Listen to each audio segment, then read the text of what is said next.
Yes, that's right. It's Joe here live for Joyrider TV, back with some more very high quality Q&A, where I am going to be answering your most challenging and pressing catamaran sailing questions. Oh, yes. So I'm going to launch straight in with the first question just to get things moving. And this first question comes from Jochen in Hamburg in Germany, and his question is regarding the jib on an F18 style catamaran. So here we go, straight in. How do you correctly set the jib traveler on an F18 style cat? Okay, that's part one of the question. You may see here that I have already beautifully prepared a diagram of a boat with fairly wobbly hulls, but this is an F18 style boat. And you may be wondering what this, when I see it on the screen, it does look quite unusual. But what this is we've got the mast. This is a top view, of course. Hello, by the way, if I hadn't said hello. And this in red here, this is the spreaders on the mast. So if you're not aware of spreaders and their role, is if this is a mast, about, what would it be, a third of the way up the mast, that's where the spreaders will be. And this is what they look like straight down. And what we have going on to the spreaders are what's called diamond wires, like this, because they're in the shape of a diamond. And what they do is, if we see it from side on as well, sorry, how does side on work? Oh yeah, so side on would be kind of like this, and the diamond wires would be like this. They put in a small amount of pre-bend on the mast, so where they're pushing on the mast there, it puts a bit of bend into the mast like this, which means that we have a better means of controlling the power and the shape of the sail by having this pre-bend. This is quite exaggerated. It's a very slight amount of pre-bend on the mast that we'd have. So that is what the spreaders are for. But on some boats, like the Hobie 18 Classic, for example, the spreaders and the diamond wires serve more of a purpose of strengthening and stiffening the mast. So it means this section of mast is really very strong. And then just above where the diamond wires attach, that would be where our shrouds and our forestay attaches there. So there you go. That's what spreaders are. So why are we talking about spreaders in answering a question about the jib? That's a good question as well.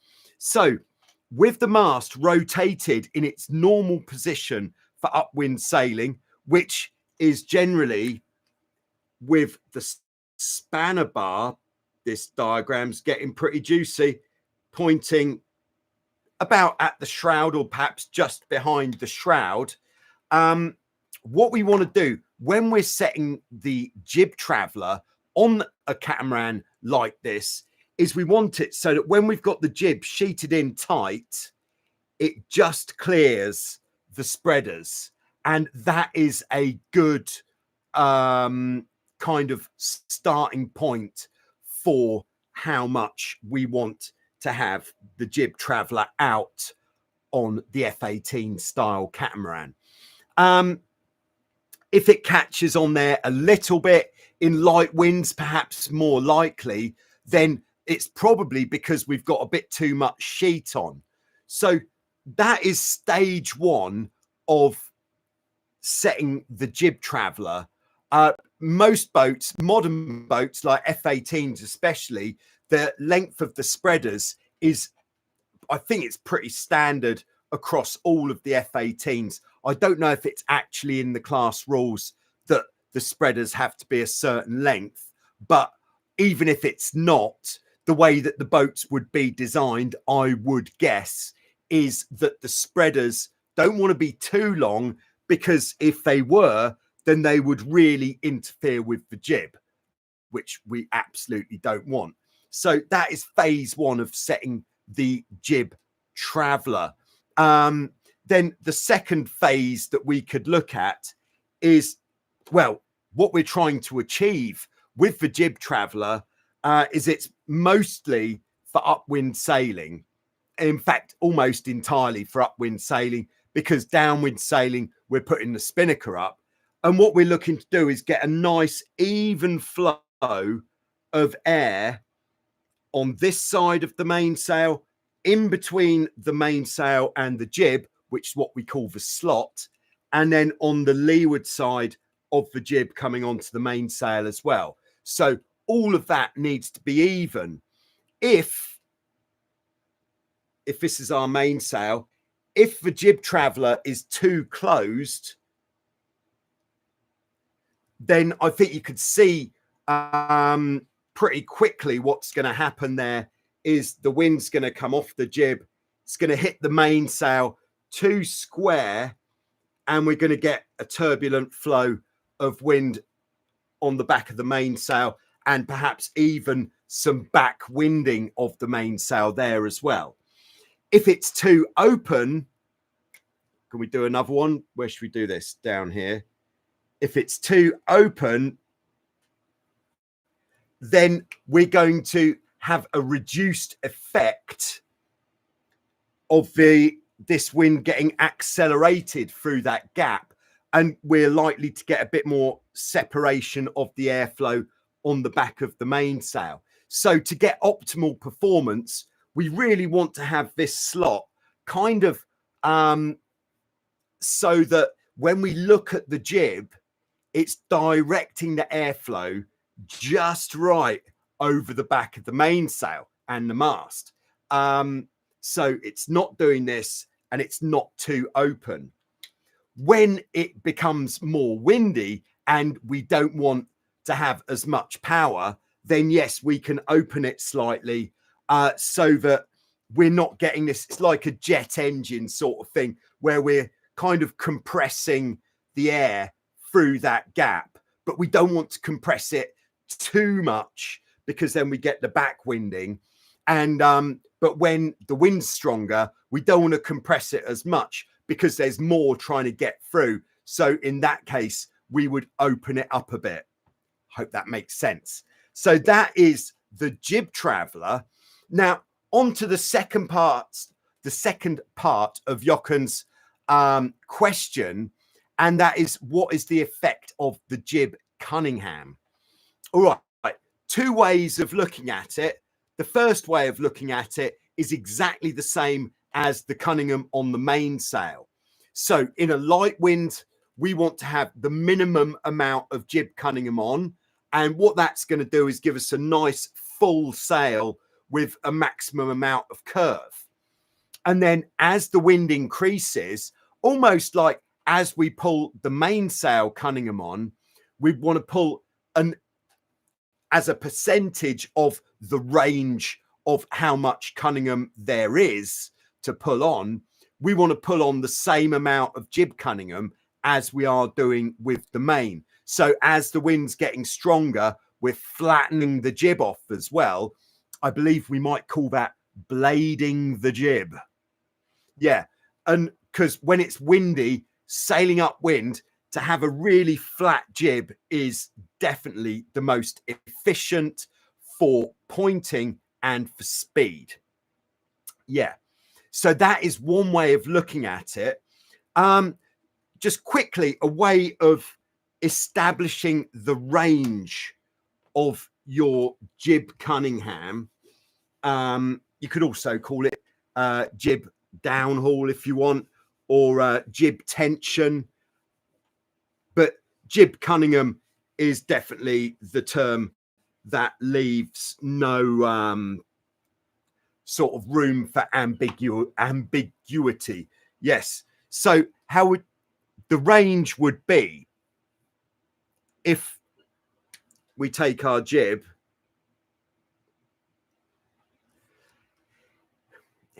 the minimum amount of jib Cunningham we want ever is enough just to take these sort of horizontal creases out of the jib.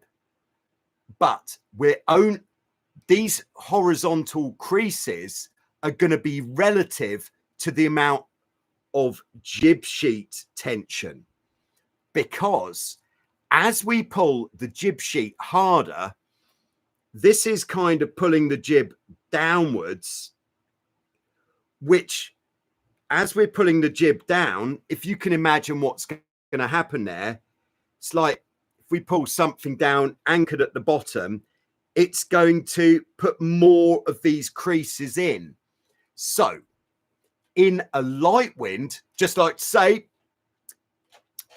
thanks very much to Jens for starting the ball rolling on keeping the Q&A ad-free. Thanks very much, Jens, for your super sticker or super chat. If you'd like to also help to keep the Q&A ad-free, then just next to where the chat is, there is a button that looks like a dollar bill. Click on that one, and anything is appreciated to keep the Q&A ad-free. From anything that is more than nothing, I don't think it'll allow you to put nothing in there, but it all helps. So thanks very much, Jens, for getting the ball rolling. Yeah, Jochen says pure gold info. Yes, and we're not even finished. We've only just started. Okay, so in light winds, we're not going to pull as much jib sheet on. How much is the right amount of jib sheet to pull on in really light wind? Well, it's what we want is to have, how could we illustrate this? If this is our track for the jib, there's the jib traveler car. We want to pull it in so that the clue of the jib comes level. This is the jib if we're looking from above. So here's the bridle wires here. So that the clue of the jib is level with the jib traveler car, but that is enough. If we pull it tighter than that, then we're going to start to flatten the jib, and what that will do is take away our power that we need in the light winds. I hope you follow me there. So that is the minimum amount of jib sheet. So when do this on the land, maybe turn your boat so that it is at 45 degrees to the wind like this, so your jib can fill. Pull the jib in the right amount for the light wind, and then with it sheeted in, you might see some horizontal creases in the front. So then the thing to do, set it on land, is pull on the jib Cunningham until these creases disappear. And then that is how we're going to set our minimum amount of jib Cunningham. What you could then do is, if you've got this on the fly jib Cunningham system where, all right, hold on, too many pens are causing all sorts of confusion. All right, if this is the hull, this is the other hull, trampoline here. So on a modern F18, or even if you've got an older F18, well worth fitting an adjustable on the fly jib Cunningham system, which basically gets led along the bridle wire to the hull, through a block, down this way, through a block to give it purchase. One end of that is like tied off, and then the other end of that would go through a cleat, and that is your jib Cunningham adjustment on the starboard side generally. So then you could put a mark on the line, and that mark will tell you where the minimum amount of jib Cunningham is. Good so far?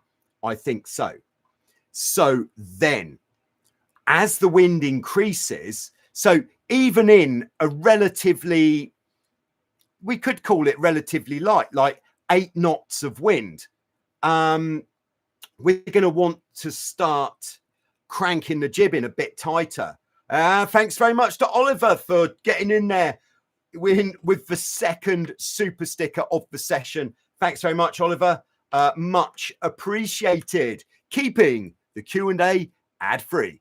And yeah, so as the wind gets stronger, 8 knots of wind, when we're starting to just lift the hull a little bit, that's when we want to really start to pull the jib in pretty tight.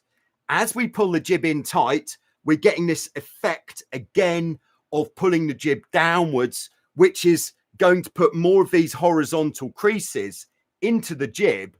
So then as we get into that wind, we're going to want to tighten the jib Cunningham more.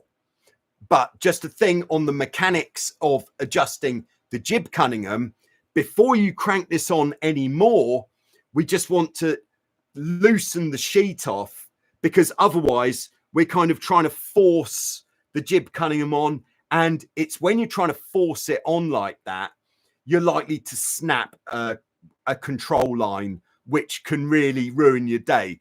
If you snap your jib Cunningham line, depending on how you've got the boat rigged up, but your jib halyard could disappear up to the top of the mast and your jib comes down. And if you're racing, that is your racing finished for the day. So another good tip is to do check and replace your jib Cunningham and jib halyard ropes regularly, just to make sure that nothing is going to snap.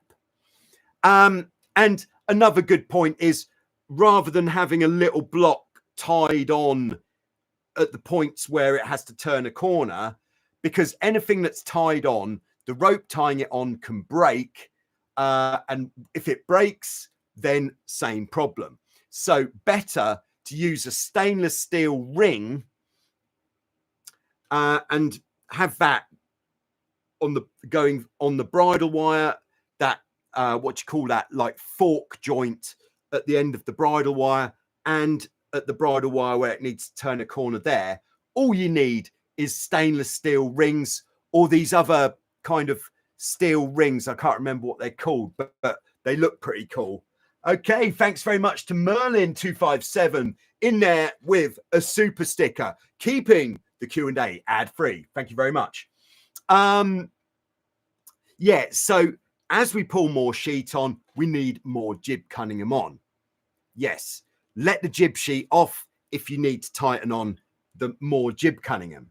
Okay, the maximum amount of jib Cunningham we're ever going to pull on is, again, set this when you're on the beach, because when you're sailing, it's quite difficult to see.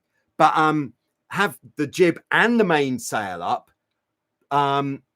preferably in light wind. Sheet the main in pretty tight, because when we pull the mainsail in tight, how should we do this? There's the boat, mast. If we can imagine, when we pull the mainsail in tight, pulling down there, it's pulling the mast backwards, which is tightening up the forestay.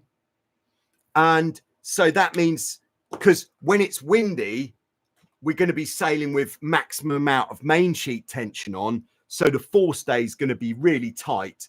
And what we want to make sure with our jib Cunningham is the luff of the jib is never tighter than the forestay, because on a boat like an F18, or you'll know if your boat is the same as this, is if your jib, the front edge, the luff, if it doesn't have a stainless steel wire running down the luff, then you're in this category of, you don't want the jib to be taking the weight of the mast.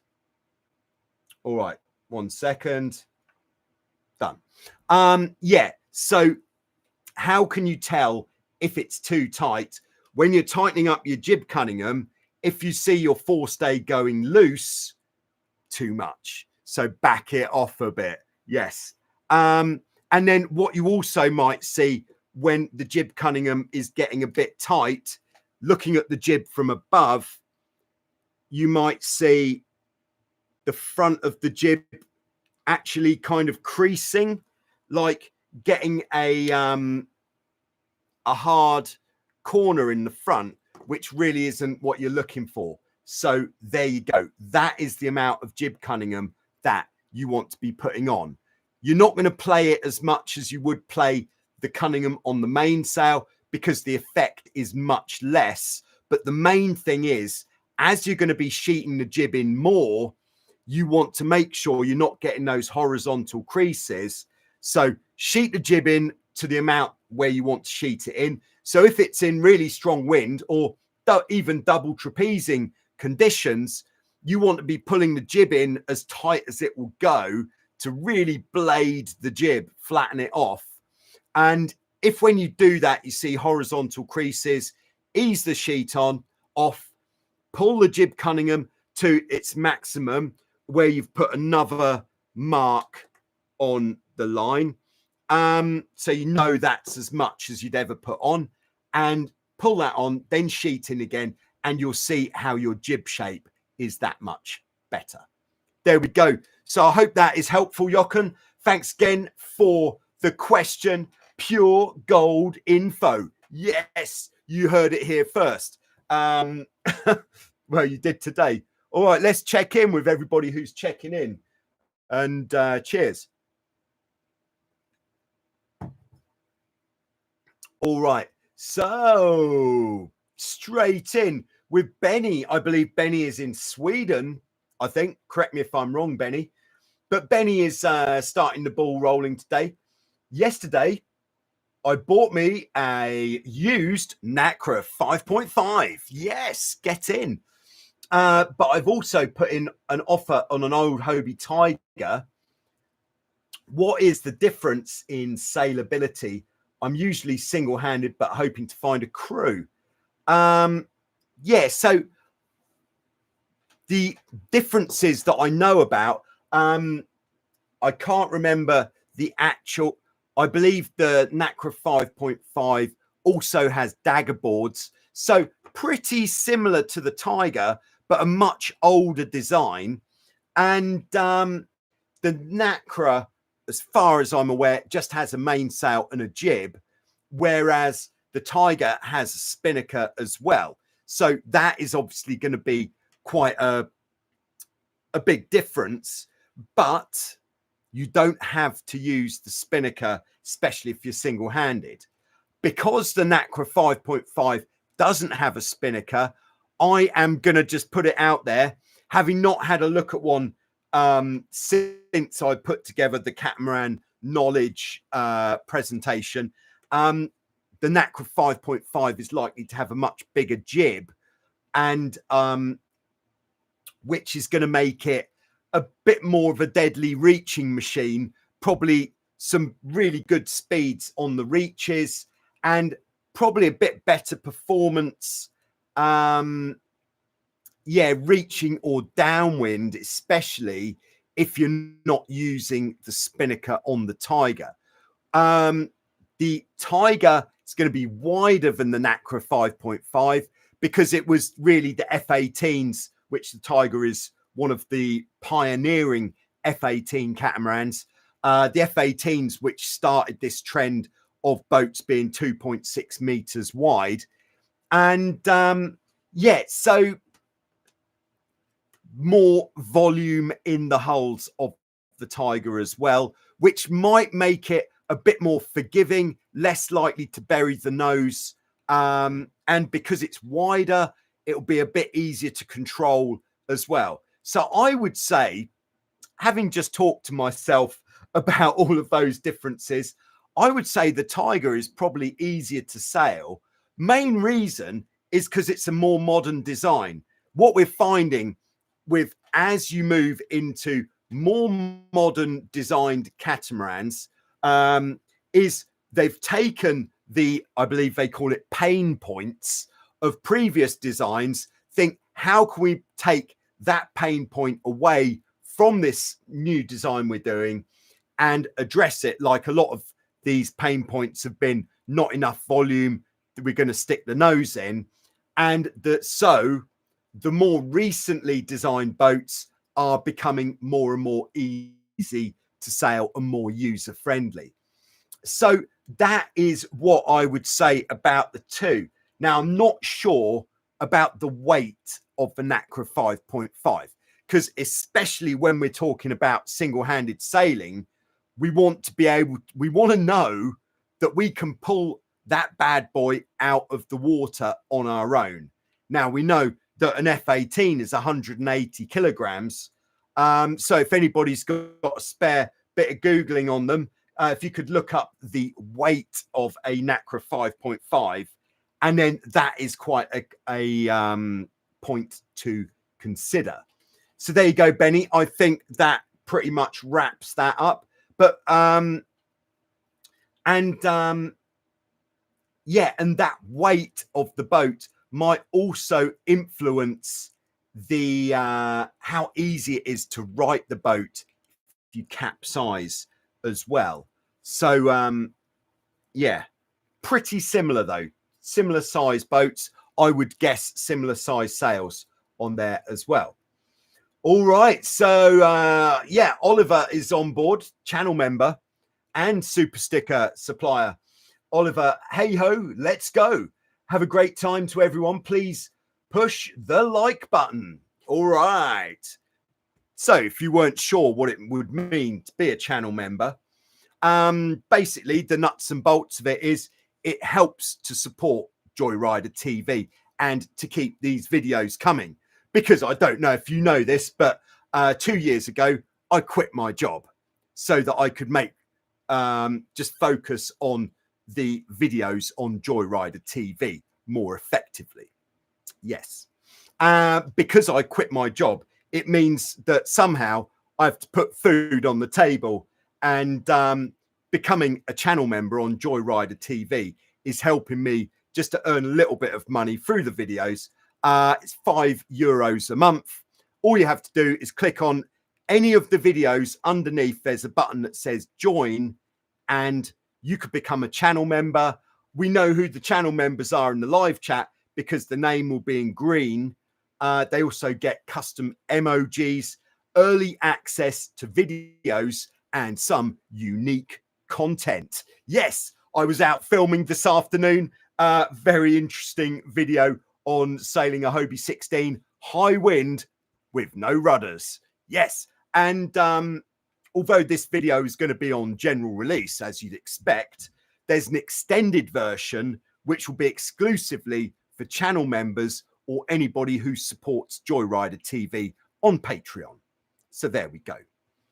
And just while we're on the topic, another great way of supporting Joyrider TV is to head over to totaljoyrider.com and buy yourself a t-shirt, a hoodie, or a hat, or even something to drink out of.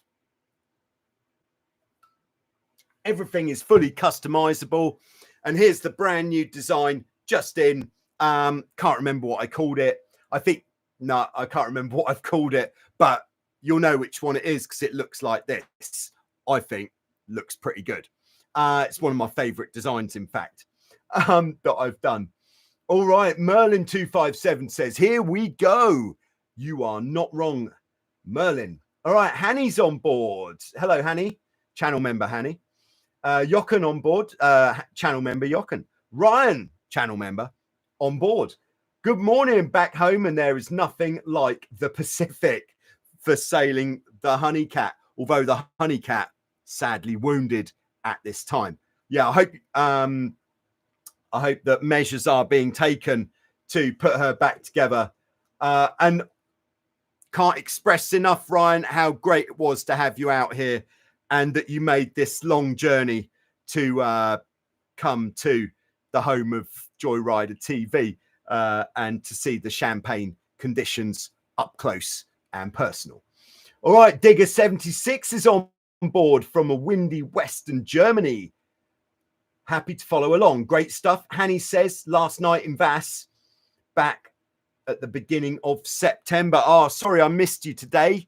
But I will certainly be here at the beginning of September. So I'll see you then. All right, Mr. Tony KP in Ebeltoft, Denmark. Hello to everyone in the community from the birthday child. I believe that means that it's Mr. Tony KP's birthday. So many happy returns. I hope you're having a great day. All right. I think everyone's agreeing that it's solid gold info. And Jochen in there with a super sticker. Thanks very much. Keeping the Q&A ad-free. Very nice. All right. We have also got, all right, for Jens, 2 weeks left until he's coming out to Vasiliki Lefkas, Greece. We've got Max on board. Hello to Joe and the Joyriders. Little wind today at Lake Simsey. Greetings from Rosenheim, Germany. Les is with us across the Atlantic. Les from Lake Tyler in Texas. Great to have you with us, Les. I hope you're having a good day. I suppose it's quite early, mid-morning perhaps for you there. All right, Benny says the Nacra does have a spinnaker. Okay, so pretty similar then. I'd say biggest difference is the width. The Tiger's going to be a bit wider, and the Tiger's going to have more volume, which is going to make the Tiger more forgiving, bit easier to sail. All right. Max says, nice shirt. Yeah, you're not wrong. Thanks very much. All right. Les says he's a new 16 sailor. When I feel my hull lifting, I want it down. Do I turn a bit towards the lifting hull or just let out the traveler? Okay, good question about power control. Yeah, so here we go. If you're lifting the hull and you want to put it down again, 3 ways you can do this. 1, turn towards the wind. Very nice. And if, let's say, if you're sailing upwind like this, if you can control the power as much as you want to control it by turning the boat into the wind or towards the wind, or as you say, if you steer up towards the hull that's lifting, if you can do that without the boat slowing down, then that is certainly the easiest way to control the power. Now, if the gust is such that to bring the hull back down, you'd have to turn further towards the wind so that the boat would start slowing down again, then we need to do something else as well. And what we need to do is ease some main sheet as well as turn the boat up into the wind. We could just control that power by easing the main sheet. That would be very efficient. But what we have to consider is every time we ease the main sheet, we're going to need to bring the main sheet back in again afterwards when the hull comes down. Because if we just keep easing and easing and easing and never bringing it back in, it's going to mean that we're going to lose control to some degree of the boat. So having the main sheet tight when it's windy is what is going to help us to control the boat, which leads us on to the traveler. So if you're constantly having to ease main sheet to control that power, then rather than constantly easing the main sheet, let out some traveler. Might only be that much traveler, a head's width of traveler, and then start playing the main sheet from that position. If that's not enough, if you're still having to ease all the time, let the traveler out a bit more, then play the main sheet from that position. You could look at it like your traveler is gears and your main sheet is the gas. Yes. Thanks very much to Ryan in Maui, keeping it ad-free with another super sticker. We are doing very well here. So thanks very much. You guys are legends. Yes, you are. Yeah. So, and if we're further away from the wind, like if we're sailing on a beam reach or a half wind course, then we'd want to control the power more using the main sheet. But again, the same as before, if we're constantly having to ease the main sheet, then instead we want to let the traveler out and then play the main sheet from that position. Okay, I hope that is helpful. All right, Merlin says, I'm assuming that's Merlin, M3 Arlin. Look, to my eyes, that looks like Merlin. I hope I got that right. If it's a good time to ask my question about, yeah, I love your question. I'm going to keep calling Merlin until you correct me. Yes, this is a great question. It's one that's very dear to me because, as you may be aware, I like to sail fast. So here we go, just scanning to, can you explain the difference between your standard broad reach and giving it the beans? Giving it the beans could also be called full send, down the mine shaft, or yeah, going as fast as we can, I think. So here we go. So Merlin says, I really want to get better at sailing faster, but I think I struggle on the broad reach and would like to learn more.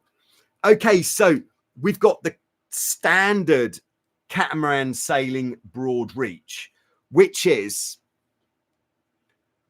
we're just going to talk as we do about apparent wind.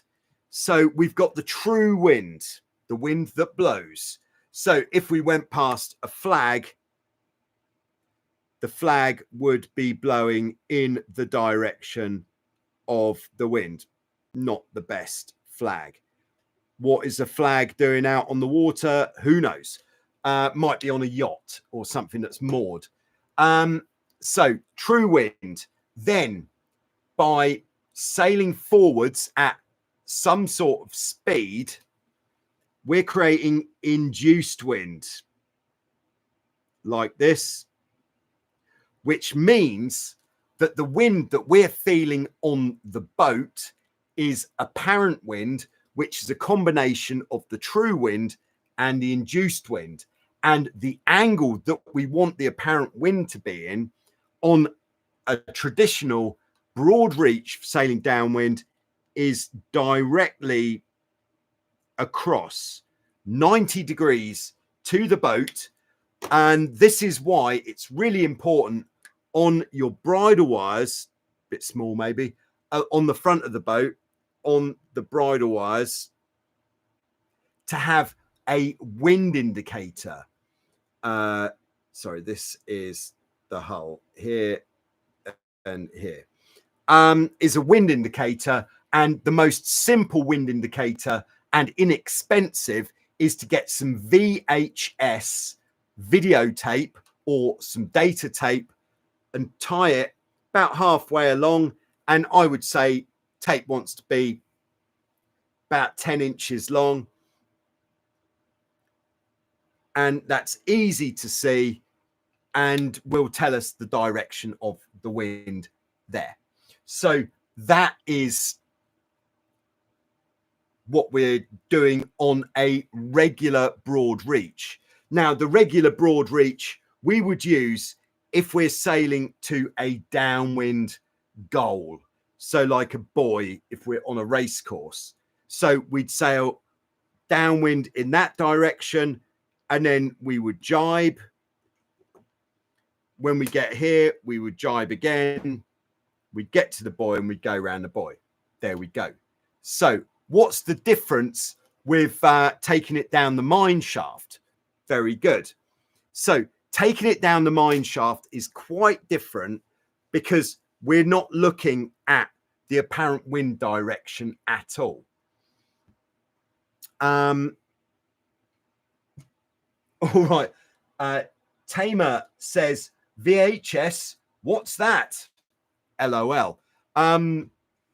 Yeah, pretty old school now, but it's still the right stuff for this.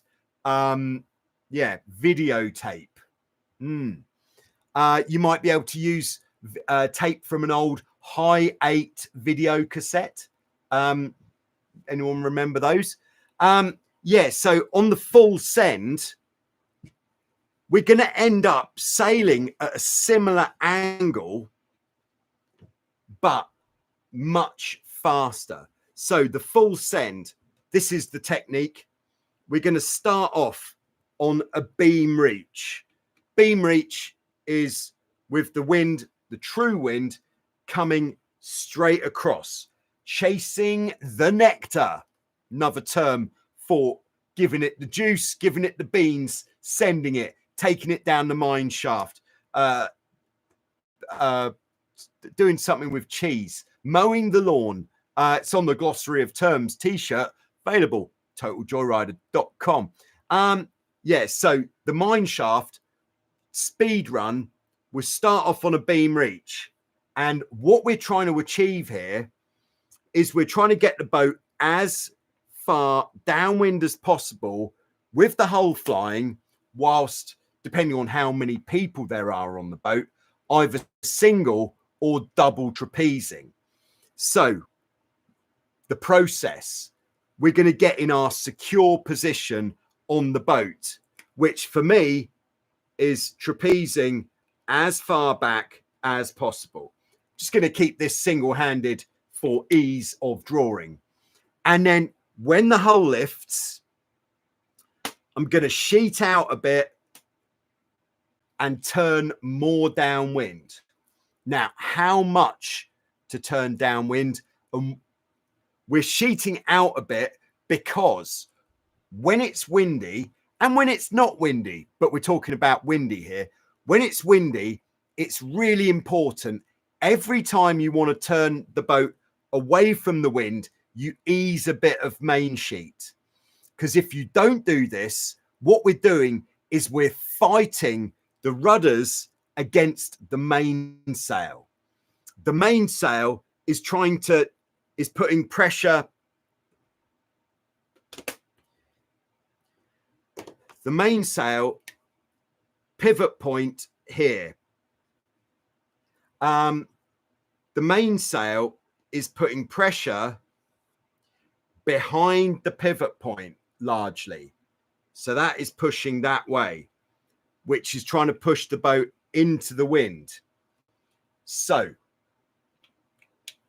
if we don't let the main sheet off when we want to bear away, we're fighting because we're pulling the rudders towards us to bear away, are we? Towards us would do that. Yeah, beg your pardon. I get awfully confused. To go down this way. But if we don't sheet out, we're fighting against the mainsail. So every time you want to bear away in strong winds, unless you're sailing with a spinnaker up, but we're not talking about that right now. Every time you bear away from the wind, whether you're going from upwind down a little bit or downwind down a little bit, always ease a little bit of main sheet. You'll know when you haven't eased enough because it will feel like you need to pull really quite hard on the rudders to get the boat to turn. Okay, so we sail along on the beam reach. Hull lifts. When the hull lifts, we ease a bit of main sheet and we turn the boat more downwind, a few degrees. Now, this is what takes a bit of experience, a bit of experimentation to work out is how much do we turn downwind. We want to turn downwind so that when we're on our new course, the hull is still lifted. Because what we're trying to achieve is getting the boat more downwind with the hull lifted. If we turn too much downwind, the hull is going to come back into the water and our speed is going to reduce significantly. There we go. I think that is about the size of it.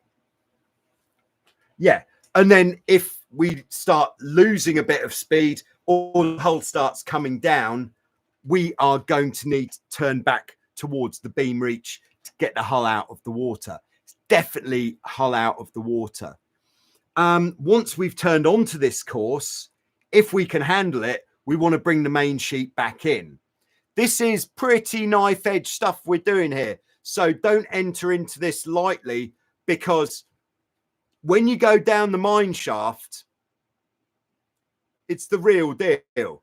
Things can happen down the mine shaft. You probably want to be wearing your miner's helmet, because if you're going down the mine shaft, hull in the air on the trapeze, pretty quick. I would say are going to be going at least 18 knots.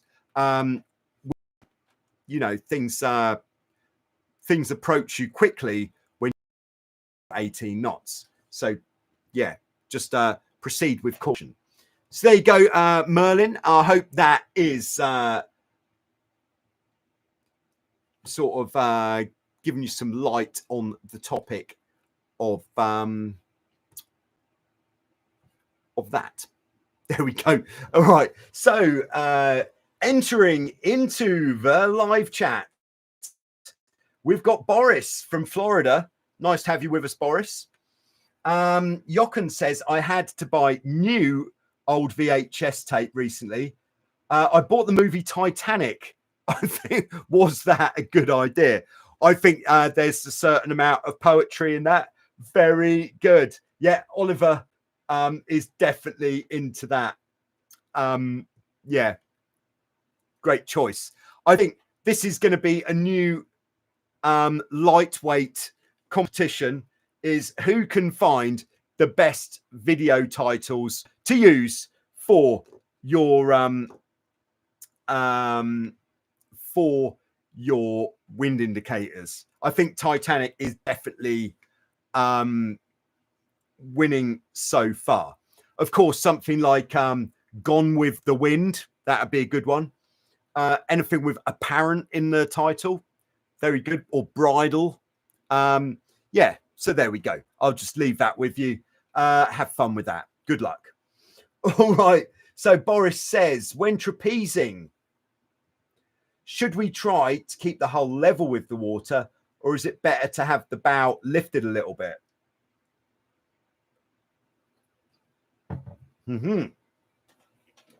All right. Good question. All right. I'm just going to clear the board.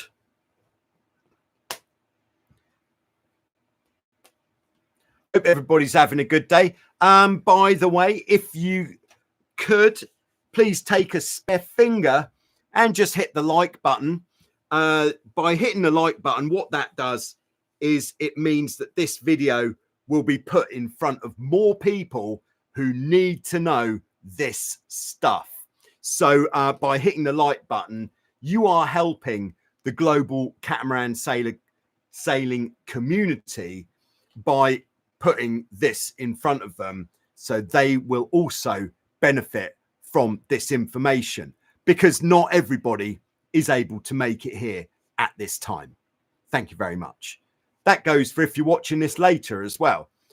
Same thing applies. Okay. So is it better to keep the boat level or have the bow lifted a bit?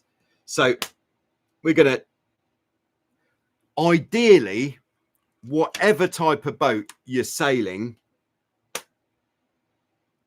3 different types here. Whatever type of boat you're sailing, we want to have a good way of kind of addressing it is the way the boats are generally designed is the deck. So on a raised trampoline boat, that would be like the sidebars. On a boat like this, the deck. On a boat like this, the deck. We want to have that parallel with parallel with the horizon. So the boat is absolutely flat. That is going to be the most efficient. Now, is it ever worth lifting the bows a little bit? Yes. When is it worth lifting the bows a little bit? when we're doing exactly what we just talked about just now. If we're sailing the boat in strong or gusty conditions, so on a beam reach or a bit lower, then yes, it is worth just putting into our sailing what we could call a buffer, like a buffer zone. Because if we've got the bows lifted a bit extreme, but lifted a little bit, then that means that as we're sailing along, what's going to happen is when we're sailing along on a reach and we get hit by a gust, the gust, one of the first things it's going to do, two things it's going to do actually. One, it's going to make the hull lift a bit, which is going to load the hull up more, which if we've got the boat totally flat, is going to bring the deck of the boat, the top of the hull, closer to going under the water. And the second thing it's going to do on a reach or lower is it's going to push the bow down a bit. So if we just sail with a slight buffer, so that then we know that when we get hit by that gust, we've got time to respond before the deck goes under the water. So like on a boat like this with the raised trampoline, when the deck goes under the water, 9 times out of 10, that is going to result in a bit of this. On a boat like this, if the deck goes under the water, the boat might just slow down a lot, and it will only actually flip if the people on the boat, no, that's no good. If the people on the boat go flying forwards, if the people on the boat can stay at the back, the boat isn't going to flip, but still putting the deck of the boat under the water is going to massively slow the boat down. So yes, a little buffer, hulls riding a little bit high. If we're sailing upwind, then if you think about it, all of the pressure from the wind is pushing backwards. So it's pushing against the mast. Mast is there, and that is actually lifting the bows up. So when we're sailing upwind, we definitely want to have the boat completely straight, like that with the horizon. Because if we sail too far back with the bows lifted, if we get a gust, they're going to lift even more, and we're going to start dragging the back of the boat. Not very efficient. So that is also another good way of establishing what point of sail you're on, because there can be ambiguities into which point of sail we're on. So if when you're sailing along, you get a gust, or you're just sailing along, if you feel the bows are really ploughing, like going down, chances are you're not going to be sailing upwind. You're going to be on a close reach, maybe even a beam reach. Whereas if when you get more wind, the bows are lifting, then that means you're definitely sailing upwind, and you should trapeze a bit further forwards. So there you go. Hope that helps. Okay. All right. Merlin says, yes, that's perfect info. Thanks very much. And you're correct. It is Merlin. Perfect. All right. Tamer says, I was going to say Gone with the Wind. All right. Love a movie quiz. Okay, Boris says, thanks for your answer. I'm glad I found your channel. I'm glad you found it too, because it is helping people like you, which is keeping the channel going. So keep tuning in. All right. Okay, I've got one more preloaded question. And if you have got any more questions in the live chat, they should, unless you've already chucked one in, they have to be accompanied by a super sticker. So there you go, because we're almost up to an hour now, and it's getting time for a drink on the Greek island. It is very warm here at the moment. I think rumored to be in excess of 40 degrees today. Toasty. All right, this one is from Flightfest 900. Love the name, by the way. Oh, this was, sorry, I had to just remember which video this was referring to. This was referring to how to tension the rig when you're sailing a Hobie 16 without the jib. Good question. So there's our mast. So with the absence of the jib, in fact, let's have a boat. Where are we? Here we go. Mast perhaps a little bit long. Bridle wires, that's where the jib would usually attach. And so what we want to do is we basically need to replace the jib with something else that is long enough. Now, in my experience with the boats that we have here and the length of the jib halyard, I find about 2 meters of rope is enough. So what we want is to be using a high quality rope, or better still, if you've got a bridle wire, an old bridle wire that you're no longer using, that you've replaced, but it's still in good shape, then attach the rope or bridle wire to where the tack of the jib would usually go, and then attach the other end of that to the jib halyard, and then just crank it on as normal. So your jib halyard would be like there. So the reason we're using this extension is because the jib halyard won't be long enough to go directly to where the jib usually attaches. So we do need a an extension there, and then crank it on. And when sailing with just the mainsail, I think it is generally that we want a bit more rig tension than we would have if we had the jib as well, just because with just the mainsail, the center of effort of the whole rig is going to be further back.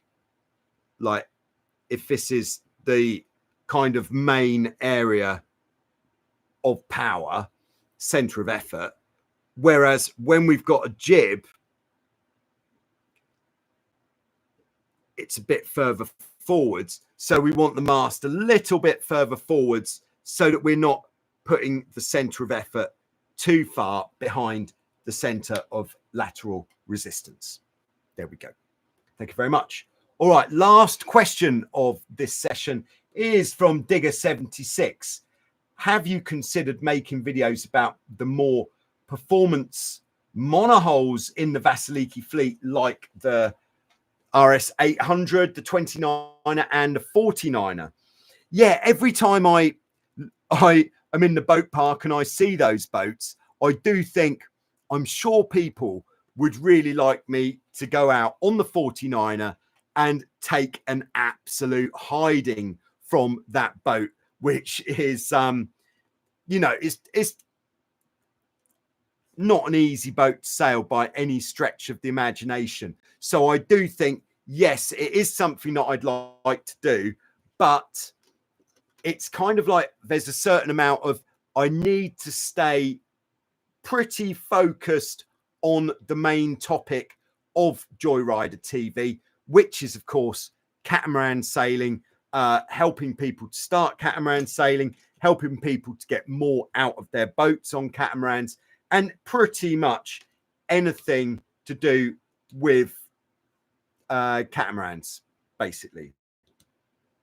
But yes, I think as a percentage, I think I can do probably 15% of videos in a period like a year on going slightly outside of my topic, but related. So like there are going to be some videos, 2 videos at least, laser sailing, would you believe? Not generally my thing, but if you saw the video that I did with Hamish Wilcox, the racing coach, we agreed that a good way of me training to be in that intense race environment here, the best way of getting into that would be to join some laser racing, because the laser racing here is definitely of the highest standard of the racing that we have and has the biggest fleet. So I think it's only fair, if I'm going to do that, I need to, part of the training is camera on the head, couple of cameras on the boat. Oh dear, here's Joe getting whooped on a laser. Yes. But yes, I would like to do some videos with the more performance boats, but there's always more to do with the catamarans. That's the thing. All right, Duke is with us. Nice to have you with us, Duke. I need a video about making a 2-to-1 for mast rotation. My single line doesn't work too well. All right, I'll put that on the list and I will see about making a video. Pretty straightforward, actually. We could cover that now. In fact, should we do that? Let's do that now.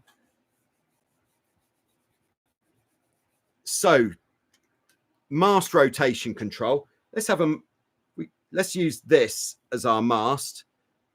Which way around would it be? That's the front of the mast. That's where. And then we have on the mast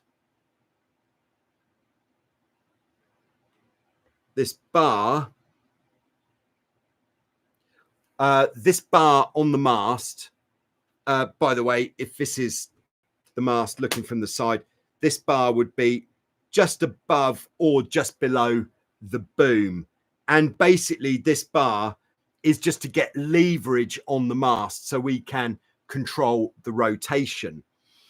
Generally just above the boom, like this. And then generally we would have a line. All right, let's have a boom on this one as well. So boom.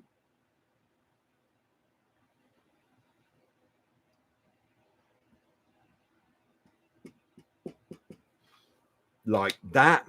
And then we would have a line to control the rotation of the mast.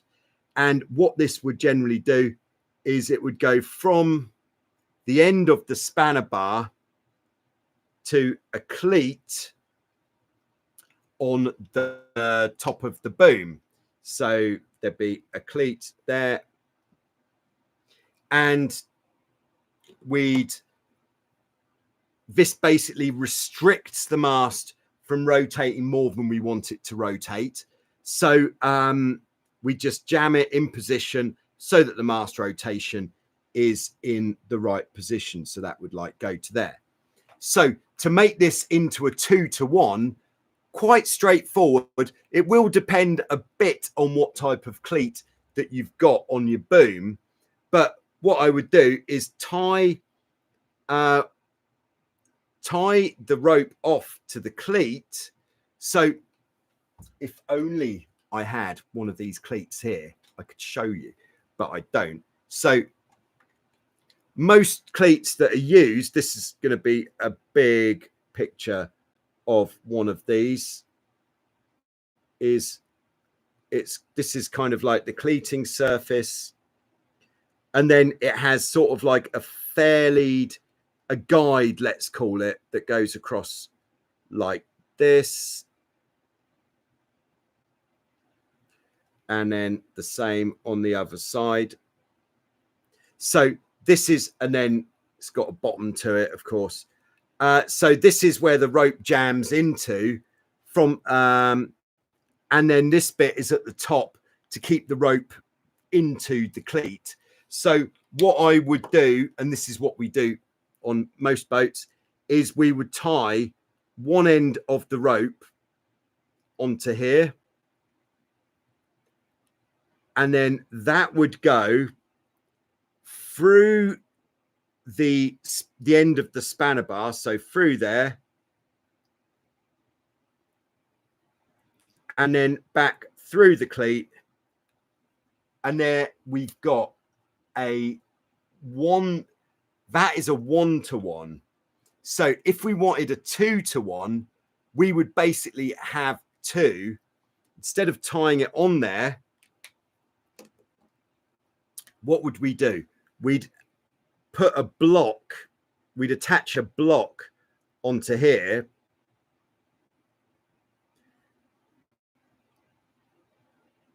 You know, like maybe shackle one on or something. Then this is going to be in blue to show the alternative.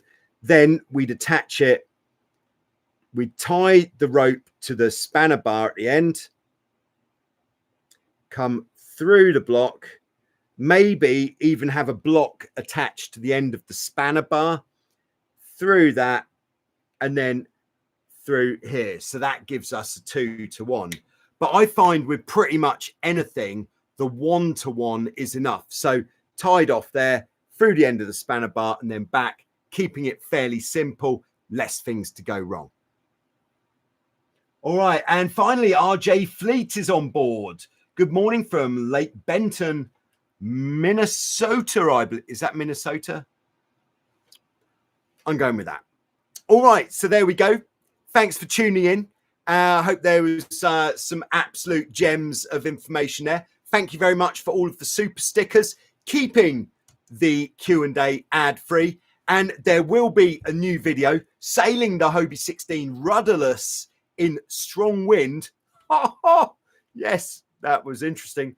There'll be a director's cut with all of the extra stuff for channel members. Hopefully I'll have that out